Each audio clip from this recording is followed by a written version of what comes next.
Warp drive active.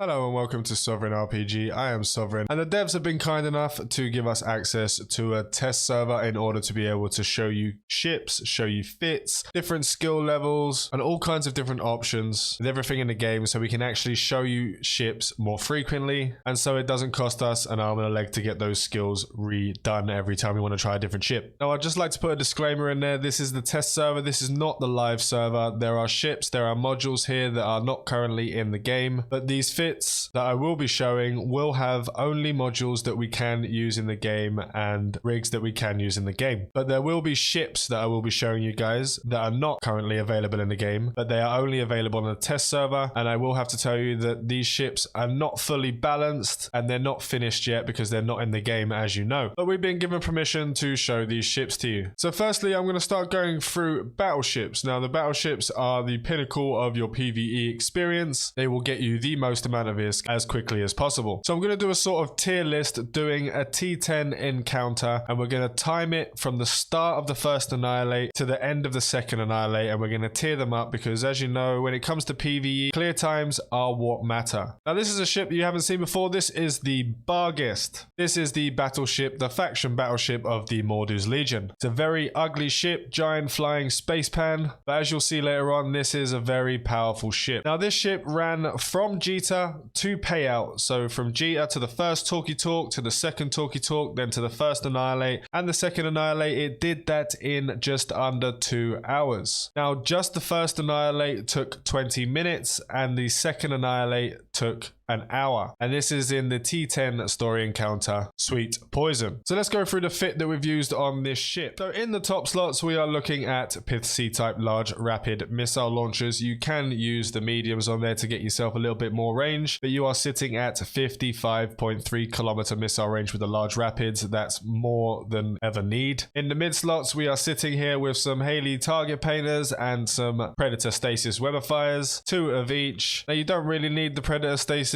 because you can pretty much just one-shot most frigates that get towards you, but if they do get to you, as you'll see some of them do later on, 2 webs and the 2 target painters. Large rapids make really short work of the frigs and the destroyers. We have 2 heavy drones, the Wasps, in here. Now, as you can see, these are faction drones. They are not available in the game right now, but they will hopefully be available very soon. Now, in the low slots, we have 1 C-type large shield booster.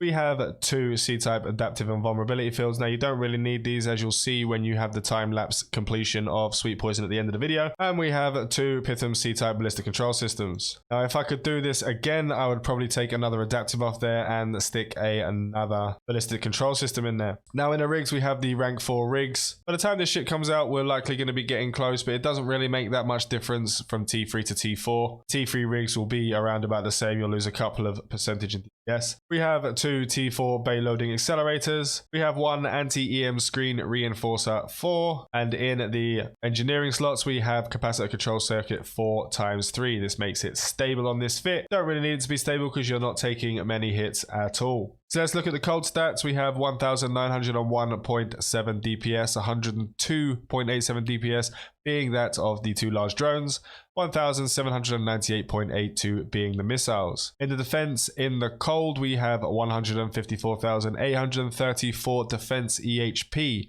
That's 45,600 shield hit points. Now, with the EM resist rig in there, it drops it up to 45%. We have 28 in thermal, 40 in kinetic, and 50 in explosive. The capacitor is stable, and it's pretty well stable. You're looking at a capacitor capacity of 14,000. The scan resolution is pretty low, and with the Sweet Poison, you do take a lot longer to target. This ship will be very good in all of the T10 encounters, except for maybe the Caldari ones with the guidance disruptors.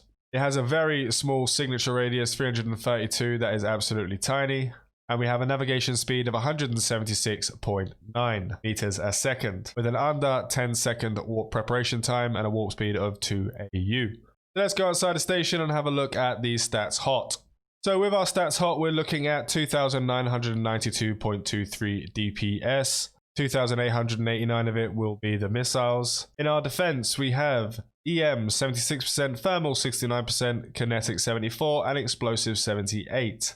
This is a big, heavy hitter. You'll be seeing a lot of big numbers when our large rapids actually hit the rats. And you'll see if some of them do get to us, they do not throw much damage at all. You can pretty much tank this entire T10 storyline encounter.